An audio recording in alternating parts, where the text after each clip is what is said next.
وطر کی جب ہم تیسری رکعت پڑھتے ہیں تو اس میں دعائے قنوت پڑھی جاتی ہے۔ اللہ اکبر کہہ کے تیسری رکعت میں دعائے قنوت وطر میں پڑھی جاتی ہے۔ ذرا لمبی دعا ہے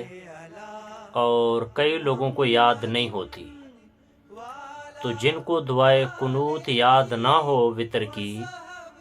تو وہ وطر کی تیسری رکعت میں دعائے قنوت کی جگہ ربنا آتنا فی الدنیا حسنہ وفی الآخرۃ حسنہ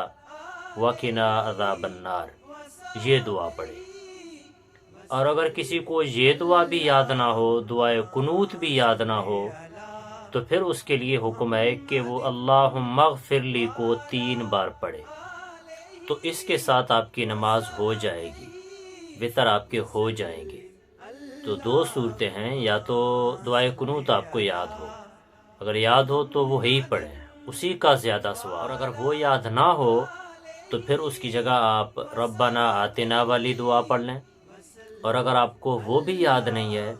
تو تیسرا آپشن آپ کے پاس یہ ہے کہ آپ اللہم اغفر لی، اللہم اغفر لی، اللہم اغفر لی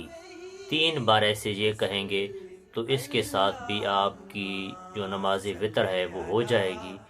محمد وعلى آله وصحبه وسلم اللهم صل